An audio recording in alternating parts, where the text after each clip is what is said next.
Hello everyone, Michelle here. Thank you for joining me today for this process video that is part of the Rediscover Your Stash YouTube hop. And so I'm excited to participate. I haven't joined in for a while, so this will be fun. And our supply that we're using is Rub-Ons. And I don't have a lot of or any old Rub-Ons, but I have collected quite a few from 49 and Market lately, so I'm going to be using those. I also have the Farmhouse Alphabet from 49 and Market that I'm going to dig out and play with that as well. So I think for my collection, I'm going to use the charcoal collection, and then that will give a nice backdrop to the different colors of Rub-Ons that I'm going to be using. This is a picture that I'm going to be using. This is a picture of my daughter and I. We were out for dinner with my husband. This is, I think, just a night or two before she goes back home to Denver.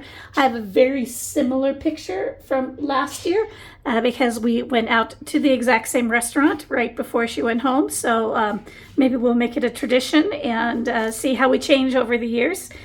So that is my plan. I don't have a sketch or anything, so I am just going to play with it a bit and see what we come up with. Right, so I have pulled the pages from the charcoal collection, which is a 49 and Market collection that I'm planning on using. I love the butterflies off to the left, and then this darker piece with the florals kind of inset in them, and I'm going to turn that around. I know it's upside down here. I have also gone through and punched out some circles in some different charcoal papers.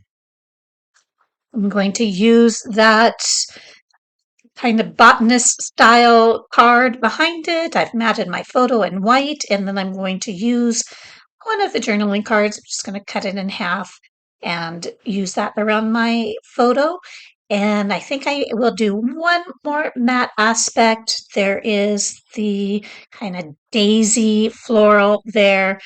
So I'm going to mount my photo on that as well. And then that is going to be the end of the matting, and I'm going to start looking on some rub-ons. So the rub-ons I'm going to use are primarily butterflies, and so I have pulled some out of the ocean group. I've pulled some green and yellow. Those might have been out of Kaleidoscope. I think the yellow was out of Crafty Garden. And then I believe actually the green might actually be teal from the teal and mango collection. That's also where I get the orange. And then the pinks I get out of Kaleidoscope. So a variety of different collections I'm going to be using. And so as well as some butterflies from the actual charcoal collection.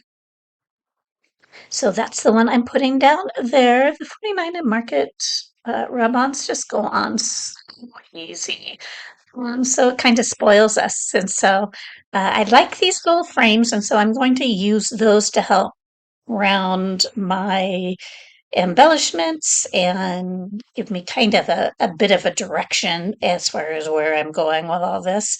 And so I am going to trim down my butterflies. Now you'll see the little round circle. I cut that out using a 49 and Market text tape. And I used that one. I cut it out in a couple large ones, but it just is kind of feels like the wrong color, or maybe just one pattern too many. So I just used the round one, the little one there off to the right of our photo. But I do use regular white circles, the black daisy, and then on the other side of the black pattern paper is kind of a gray with a very subtle little grainy stripe. And so that is what I use for my circles. And I am going to go ahead and show you quite a bit of the rub-on process since that is what the topic for this the hop is. And so I have a little blue one on that text piece, and then a blue one up on the left on daisies, the black daisies, and it's all going to move around a little bit. So I'm just kind of getting an idea of what I like and where. And I really have not played with this charcoal collection enough, and so it's so fun to do and to have pops of color against a very neutral background. And I really like how this is looking with just the blues and the greens. I really like how the layout comes out. Don't get me wrong, but I might have to go back to it and just do something even more monochromatic with just one or two colors with the charcoal background. It's so pretty. And so I am going to start with the blues, work up to the greens. So my cool colors first, and then I'm going to use yellow to transition into my warm colors as we go. Okay, so as you can see, I have a bit of a mess and butterflies and circles everywhere. I do uh, just stick with the butterfly rub-ons. I really don't add too much as far as depth or that type of thing. I thought about adding some butterflies out of the ephemera packs and such, but I chose restraint, which is unusual. And so, pretty much what you see here are going to be the key elements to the layout, though I do add just a few little florals and some word strips as well. So, I'll talk about those when I get to them. Now, a lot of the rub-ons do have either little beads in the design or little sewn accents like what I'm putting on there. So I try to use everything that was part of the rub-on as an accent somewhere. Waste not, want not. And then you can see I've got some yellows down. I'm working into some of the mango and some of the pink as well. So I also, with a lot of the circles, I cut them, rather than a punch, actually, I used a die for those. So some of them I take back and cut them down just a little bit further, so they're not quite as large. But I think I have most of the butterflies where I want them to go. So I have that memories tag there. That's not going to stay because I do want to do a rub on title, but I like that. And so here are the flowers coming into play. So I use some charcoal flowers in each cluster. I try to, you can see I'm kind of shopping a little bit there. I wanted to use really pretty small flowers as far as the shape of the actual flower, just to give so it didn't battle with those butterflies at all. So I have also added flowers in the colors that are represented in each of those frames. So pink, mango, and then the teal in the right above our photo. And then you can also see the word strips have made it onto the page.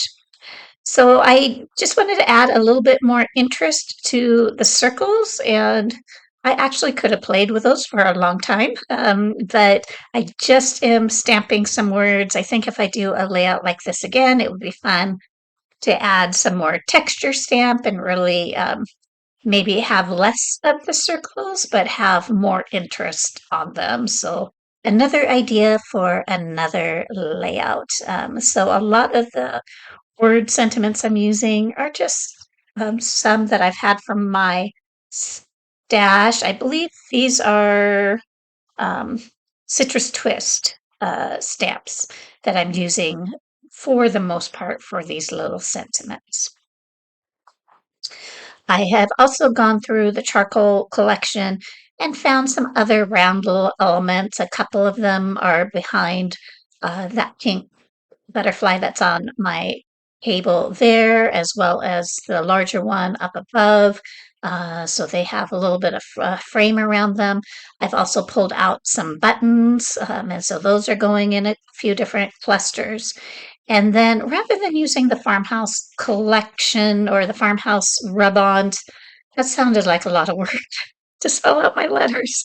I had these word sentiments, larger ones from the gardenia collection. So I am using that. So it's going to be loved, and then I'm going to have memories down below it. So I know it's not really proper English as a title together, but I'm just going to go with memories, and then loved is my subtitle, and so that works for me.